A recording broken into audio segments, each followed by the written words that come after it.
The witch trials weren't about magic, they were history's most successful campaign to eliminate women who threatened male power. Between 1450 and 1750, an estimated 80,000 people were executed for witchcraft, and 80% were women. But here's what makes this genocide so revealing about male psychology. The women targeted weren't random, they were healers, midwives, property owners, and anyone who operated outside male control.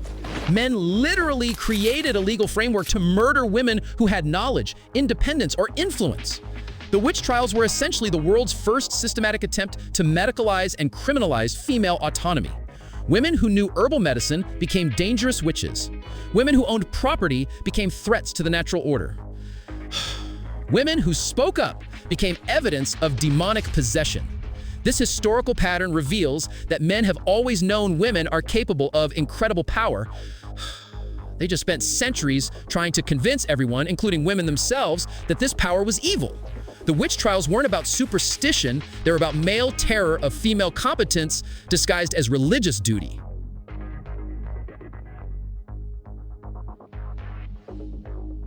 The Madonna whore complex isn't just a psychological theory. It's the blueprint men use to control women by making them choose between respect and sexuality. Freud identified this pattern where men can only see women as pure mothers or dirty sexual objects, never as complete human beings with both qualities. But here's the aha moment about why this complex is so destructive to women's lives.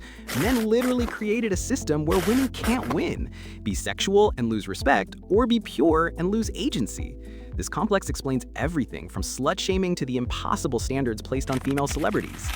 Women are punished for having sex and punished for not having sex, celebrated for being mothers and criticized for being too maternal. The Madonna whore complex forces women to fragment themselves, hiding parts of their humanity to fit into male-approved categories. What makes this particularly insidious is that men benefit from both sides. They get sexual satisfaction from the whore and emotional labor from the Madonna, while never having to see women as complete people deserving of full respect regardless of their sexual choices.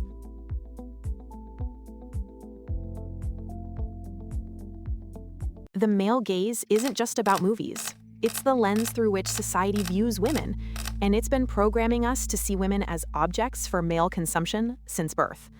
Laura Mulvey's 1975 theory revealed that film cameras literally adopt the perspective of heterosexual men, making audiences complicit in objectifying women on screen. But here's what makes the male gaze so much more sinister than people realize. It's not just about how women are filmed, it's about how women learn to see themselves. The male gaze teaches women that their value comes from being looked at, desired, and approved of by men. This explains why women spend billions on beauty products, why they apologize for taking up space, and why they constantly monitor their appearance, even when alone. The male gaze has colonized female consciousness, making women their own surveillance system for male approval.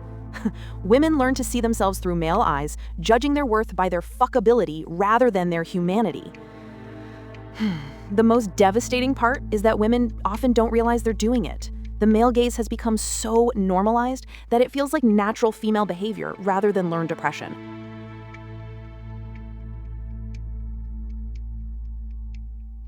Men's fear of women starts in childhood with their mothers, and this primal terror shapes every relationship they have with women for the rest of their lives.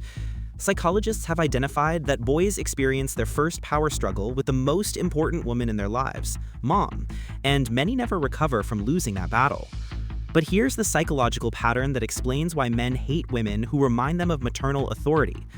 Boys are taught that becoming a man means rejecting everything feminine, including the nurturing relationship with their mothers.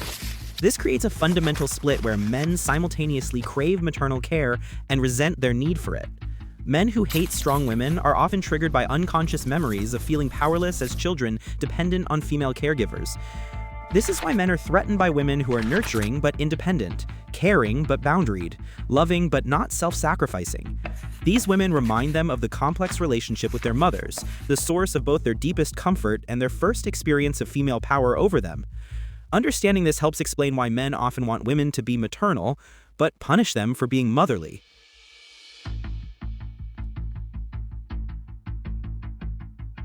Male competition isn't about winning. It's about ensuring women never get to play the game. And this reveals the most pathetic pathetic truth about masculine insecurity. Throughout history, men haven't competed with women fairly because they know they might lose. So instead, they've rigged every system to exclude women entirely. But here's what makes male competition so fundamentally different from female ambition. Men compete not to excel, but to maintain their position above women. This is why men's achievements often come with the asterisk of female exclusion. They didn't just win, they won while making sure women couldn't even compete. Male competition is essentially a protection racket designed to preserve the illusion of male superiority. When women are finally allowed to compete, men don't rise to the challenge.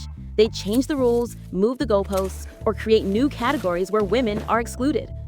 This pattern reveals that men have always known their advantages came from systemic exclusion rather than natural superiority. The most devastating part is that men have convinced themselves and society that their protected achievements represent genuine merit, rather than the results of centuries of cheating.